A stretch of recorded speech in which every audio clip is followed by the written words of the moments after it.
The simple spell had left Kentril unable to protest any longer. Juris Khan proclaiming that he needed the silence in order to cast the spell accurately. He actually apologized to his captain, assuring the captain that when all had been accomplished, he would make it up to him. Atana had come before the spell work to stroke his forehead and to kiss him gently on the lips. Now her mouth felt cold, dead, and the eyes looked glassy, a parody of life. Had someone long ago told the mercenary that the offer of a beautiful princess and immortality would someday revolt him, he would have surely laughed. Now Kentril could only pray for a miracle. Quoth Sin continued to ignore the obvious, continued to aid in this abominable plan.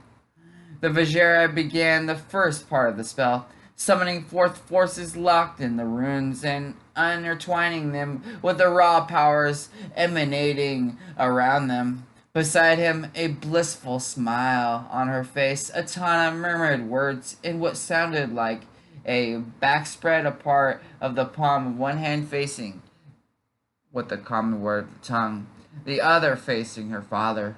Lord Khan himself presided over the prone Kentril. She's sinister. The sinister dagger held high, and seemingly ready at any moment to strike.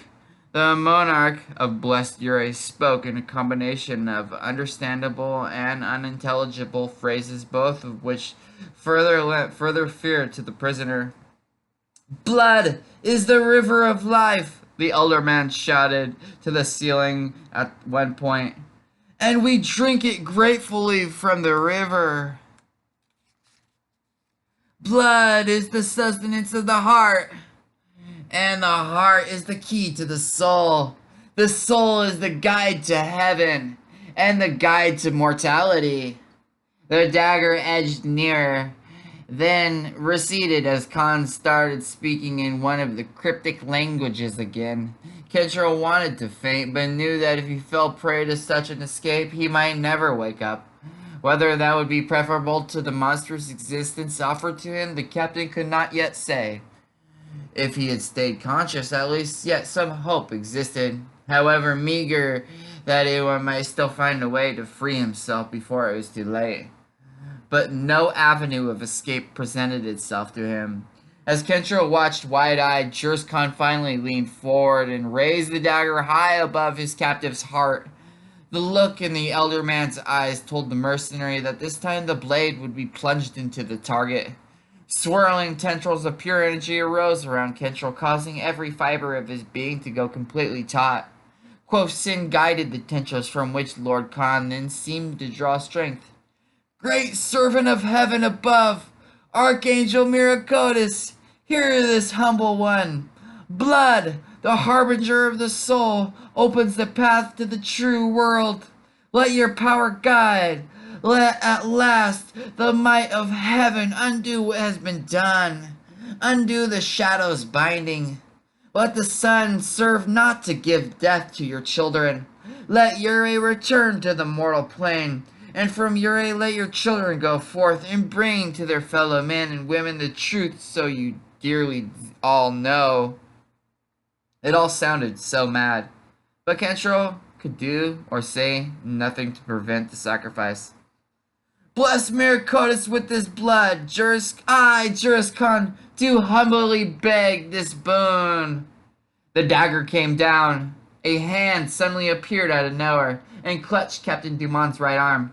Kentril paid it little mind, expecting that Sin had simply wanted to make certain that the mercenary did not somehow manage to shift positions. Shutting his eyes, Kentril wanted for the agony, the emptiness of death. "Captain, you must move quickly. I fear that we have little time left." His eyes flew open. "Zail?" Sure enough, the necromancer leaned over him, one slim hand clutching the right arm. Farther back, Gorst watched him, his expression caught midway between relief and mistrust. Of the other three, he could see no sign. All else in the chamber looked exactly as it should. But Khan, Atana, and the Vijarai had all vanished. What? He began only blatantly realizing that the power of speech had only returned to him. The necromancer cut him off. "Hurry! He may realize at any moment that I have usurped his spell. I must get as far as here as way as possible. Zael took his dagger and quickly paused over each of the limb. As he did, Kentril felt the ability to remove again. He needed no more urging from the spellcaster to leap free from the sacrificial platform. I am going to try something, Zael informed him, and Gorst. With so many sources to draw power from, it may work. It may be our only chance. Not liking the thought of just standing around and hoping that the necromancer could save them, Kentril asked, Can we do anything? Indeed you can. Gorst, give the captain a weapon. The two of you must watch out for me in case our esteemed host realizes what I'm now doing. Kentril took the sword from the other mercenary that he offered, realizing at the same time that Zael fully expected Juris Khan to return from whatever he had been sent to at any moment. The two wary soldiers kept guard, while the necromancer swiftly drew a complex pattern over the ruins. This should do it, Zael suddenly remarked. Without explanation, he pointed the dagger first at himself, then at each of his companions. An extreme lightness touched Kentril, as if he had lost every bit of weight. The mercenary officer almost expected to begin to float away, much as a cloud might. He opened his mouth to ask what the spellcaster planned. The chamber vanished. A wind-tossed mountain ridge materialized around him. Kentril reacted to this abrupt change of venue by planting himself against the rock face as quickly as he could. Zael had transported them to the most precautious edge of Namir. The wind howled ominously, and thunder rumbled. Kentril looked up, saw that the sky had transformed. The nightmarish colors of his earlier visions had returned. He quickly glanced down at Ure to see now only a few sinister lights below. Captain Dumont could only imagine the scene within the city. The demonic denizens of the once holy realm, now stripped of any pretense of humanity. This is not where I planned us to send us, muttered Zael, his expression quite frustrated. With the power I had stripped from the ruins, I should have easily been able to transport us somewhere beyond the confines of this cursed shadow. Kentril recalled the image of the false archangel. Maybe that's not allowed. Maybe there's no escape from Ure. The necromancer eyed him closely. Captain, what was Juris Khan doing when I appeared? He said he had to cast a spell to ensure that Ure would remain on the mortal plane. A spell that would allow his children to go forth into the world. With a deep breath, Kentril quickly went into what details seemed relevant. He described the monarch's clear madness, Sin's entranced betrayal, the horrific incident involving Atana, and the discovery that Lord Khan's archangel had been anything but heaven sent. This begins to add up, although not in any way I found comforting, Zael remarked. When Kentril had finished, I think I understand, my friends. I think that Juris Khan did not nearly send his people to the sanctuary of heaven, but instead all but condemned them to hell. The news did not surprise Captain Dumont nearly as it once might have. Such an answer would explain much of what they had confronted, and certainly explained how he had fit simply staring into the eyes Khan's interpretation of a mysterious archangel. Zael peered around carefully, almost as if he expected other ears to be listening on the godforsaken ridge. This is my thought. In the days when Ure stood above all others as a symbol of purity, that which spellcasters and priests knowledgeable called the Sin War took place, little is known about its true form, but the powers of darkness were most active then, and such a place as the Holy Kingdom suffered many insidious attacks. Some of the legends you know hint of this, but hardly explain the full depth of the danger presented to the mortal world back then. Demons attacked Ure? Gorst asked, his brow furrowing deeper at such a monstrous notion. Not as an army, but rather as forces seeking to corrupt those within. Generations of rulers worked endlessly to keep the corruptions out, to protect the innocents from the primevals. The necromancer suddenly knelt and began drawing symbols on the ridge with his dagger. Forgive me, I must work while I explain, or else we are all lost. What are you doing? Providing us with some protection from the eyes of our host, I hope, Captain. He drew a vast circle, then in the center put in place a series of runes. Although the necromancer appeared quite untouched by the harsh wind, both mercenaries had to continue to press against the mountainside to garner even some minute bit of security. Your tale Your tales fills many of the gaps in my own, Zael went on. I fear that while Juris Khan so carefully guarded his flock, he did not himself remain wary enough of the wolf. I believe that, as you indicated, something taking the semblance of a warrior of heaven seduced the good ruler into believing that what he did would be best for Yurei.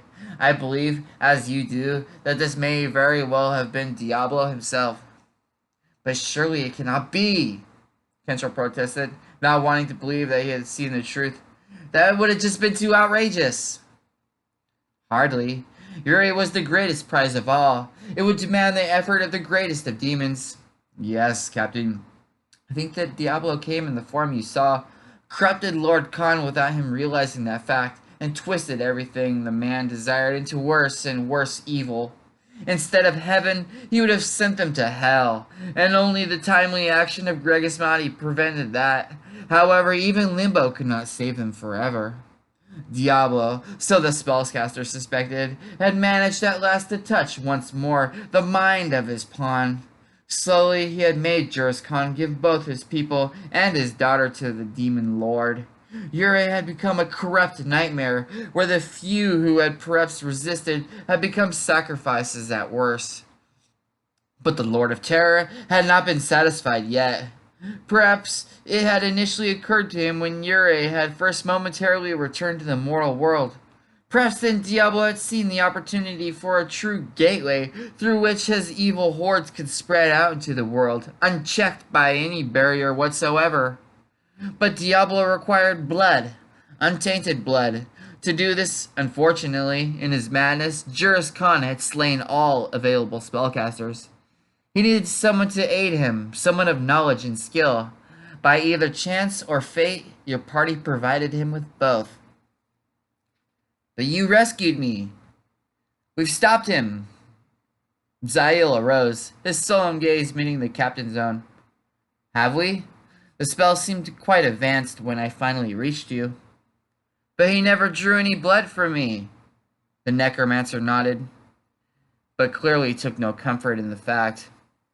He still has Master Sin. Kentrell gaped. Sin had become Lord Khan's puppet, but like the mercenaries, he had not been touched by either the original spell upon Yurei or his subsequent corruption. But is that possible? Won't they need him for the rest of the work? The Vajera has aided them in binding the forces that they need. It would be risky still, but I would not put it past our host and his true master if they grew desperate. Sin's blood will do if necessary. Then, even though he had been rescued, Kentrell and his companions had still failed. They had left behind them a demon-corrupt kingdom that would soon no longer be trapped under the shroud created by the mountain shadow. And when that happened, the horrors that they had visited upon Kentrell would be delivered onto the rest of the world. No.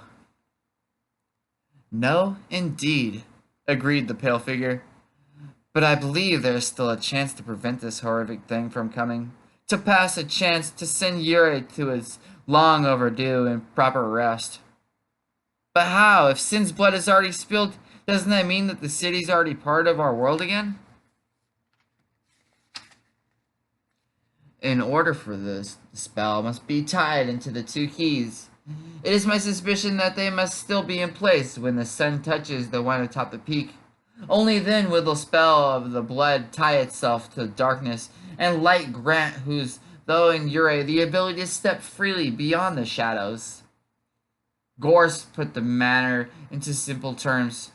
If the stones are in place, the demons go free. If they're not, then Yurei turns back into runes. Correct, but if the latter occurs, this time it will be permanent. That made their path quite clear to Kentrell. Then use your sorcery to transport us to one of the keys. We smash it and it's all done. Alas, Captain, that would be unwise.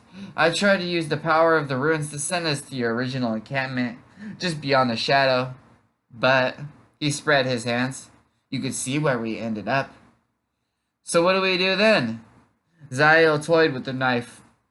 I have not entirely given up on using the vestiges of the power I usurped from the ruins to transport us at least the part of the way. I believe I can send you and Gorst near enough to the Key of Light to give you a chance. In the meantime, I will descend toward the Key of the Shadow.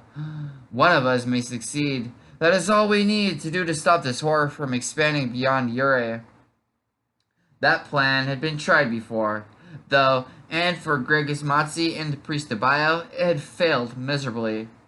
Kentrell pointed that out. The necromancer, however, had an answer ready. With a grim smile, he explained, I shall make myself much more noticeable. I suspect that Juris Khan will believe me the greater threat because of my skills. Besides that, he will have every reason to believe that we all travel together. Illusion? It hardly seemed likely to Kentrell that Khan would fall for so simple of a spell. Hardly. Captain, may I have a bit of your blood? After nearly having had it spilled already, the mercenary was surprised by the question. Still, he felt he could trust Zael, especially under the circumstances. The man had saved his life. Kentrell thrust his hand forward, palm up. Nodding, the necromancer reached forward, and with his blade at the same time saying, You too, Gorst. The giant obeyed, with less trepidation, likely because of Kentrell's own decision. Zael pricked the forefinger of each, and then the pair of them put their palms down. Spots of blood stained the ridge. The ebony-clad figure spellcaster waited until each fighter had lost 3 drops, then ordered the 2 to step back. He whispered for several seconds, waving one hand over the stained areas. Then, to both mercenaries' astonishment, Zael pricked his own finger, carefully letting 3 drops fall upon each set. Under other circumstances, I would cast this in an entirely different way, he commented, but this will have to do. Again he muttered under his breath. Kentrell could see the strain in the necromancer's face, and understood then what Zael sought to accomplish, opposing everything he had been taught. Suddenly the ground before the captain began to rise up, a few inches at first, then more and more, and in less than a minute the mound of rock in the earth growing up to half the size of a man, and getting larger by the second. The taller the mound grew, the more also it took the defined shape. Arms sprouted from the side, and from the arms grew original fingers, then entire hands. As the first mount rose, a second did the same to the next.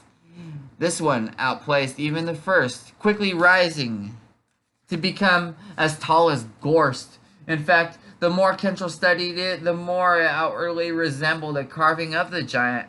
Legs formed, and the outline of a torso developed. Even the thick mane of hair began to sprout forth. And before the astounded eyes of the fighters, their very twins came into being. A new Kentrell and Gorst stood as still as the rock from which they had been born. Only the eyes unblinked. But they did so at a uniform pace, not randomly like living people. A variation on the golem spells, Zael told his friends.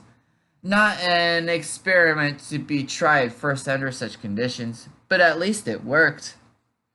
Gazing at his own face, Kentrell asked, Can they talk? They have no true minds of their own. They can perform basic functions, such as walk and, to a point, fight, but that is it. Enough, though, I think, to keep the eyes of Juris Khan upon me until you reach the Key to Light. Zael, you're setting yourself up to be a decoy, and not the type that usually survives the hunt. The necromancer's expression remained guarded. I presented us with our best odds, Captain. He obviously would not be talked out of it, and in fact, Kentrell could not think of no good reason to turn down this plan. In truth, Zael had more of a chance against Khan than either of the non-magical fighters. We have taken enough chance here, Zael went on. I must send you away before he finally discovers where we are. I believe only because we did not end up where I expected did we avoid instant pursuit. Once more the necromancer focused his powers on the two. Kentro stood close to Gorse and tried to prepare himself for the sorcerer's journey. That Zael's last attempt had gone awry did not ease his mind in the second try. For all they knew, the mercenaries might end up dangling over what top tower of Khan's palace. May the dragon watch over you, the spellcaster quietly called. Zael and the ridge vanished. Juris Khan stared at the place where Kentril Dumont had been, stared at it in both pious anger and disappointment. The Dark One had to be the fault for this, the foul necromancer he had been forced to accept as a guest in order to maintain appearances. It had disturbed him even to allow such a dealer in the magics of corpses to enter his beloved city, but he had forced himself to smile whenever Zael had been near. And now this was how the necromancer had repaid him. "What in blazes?" sputtered Quothsin. "What happened?" "A misunderstanding," Khan returned. "A foolish misunderstanding." Atana had a look of intense disappointment on her face, something that only deepened the monarch of Ure's fury at the unclean Zael. "My Kentril!" she cried. "Father, my Kentril!"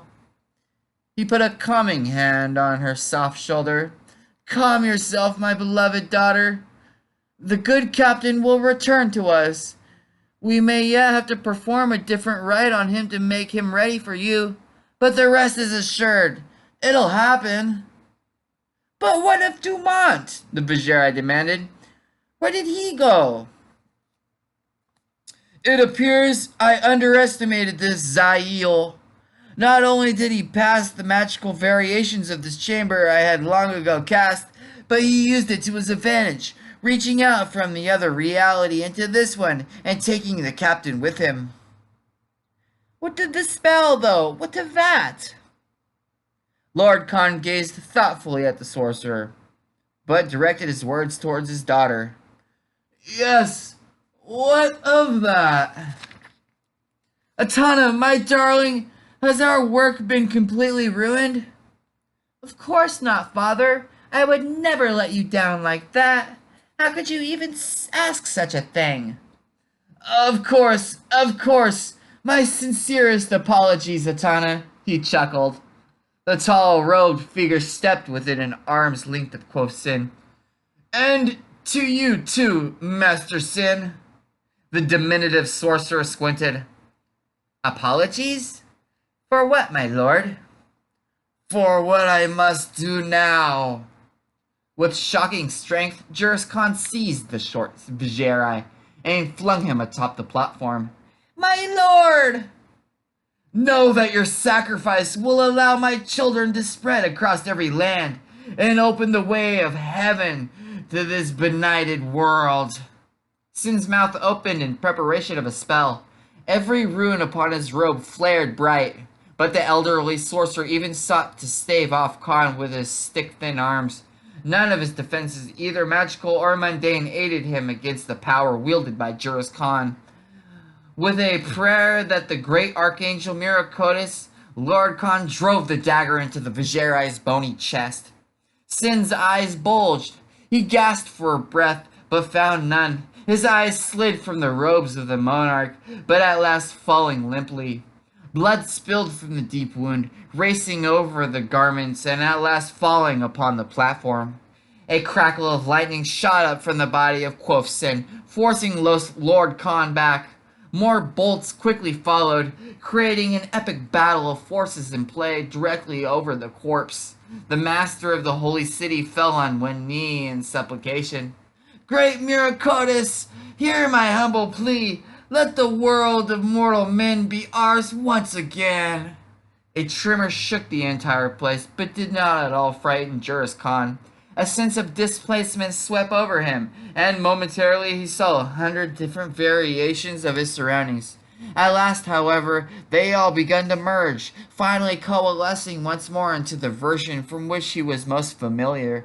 The spell had succeeded. The soul and body of Yurei had been ununited again. The light amongst lights once more shone brightly on the mortal plane, and all he needed to make it perfect was the sun, only a scant time away from rising, to let his glory touch the key atop Namir that would seal the spell in place, remove the last impediment. But no, there existed one impediment. For surely the necromancer would attempt to stop him. Surely the corrupted one would persuade his friends to try to steal or destroy the stones, just as Gregus had convinced poor Tobias. Zael had to be removed. Without him, Ketchel would return to the fold. The giant Gorse seemed innocent, but he could not be turned to the light. Then Lord Khan would have to remove him as well. Shakaraka! A fiery ball materialized before him. Khan muttered another word of power, and the center of the burning sphere suddenly grew transparent. The face of Zael appeared. Shakaraka! The image backed away, revealing more and more of the pale necromancer and his surroundings. Juris Khan looked upon the corrupt figure with loathing. Hardly any color in his flesh, and clad in clothes almost entirely as black as his heart. Truly an instrument of hell, not heaven. The archangel would have immediately commanded him destroyed for the good of all. Second figure appeared behind Zael. Captain Kentrell Dumont. So, he whispered to himself, unlike Gregus and Tobias, these chose to travel together, the better to concentrate their efforts. A pity that'll avail them nothing. Atana stepped up beside him, one delicate hand stretched out toward the mercenary captain.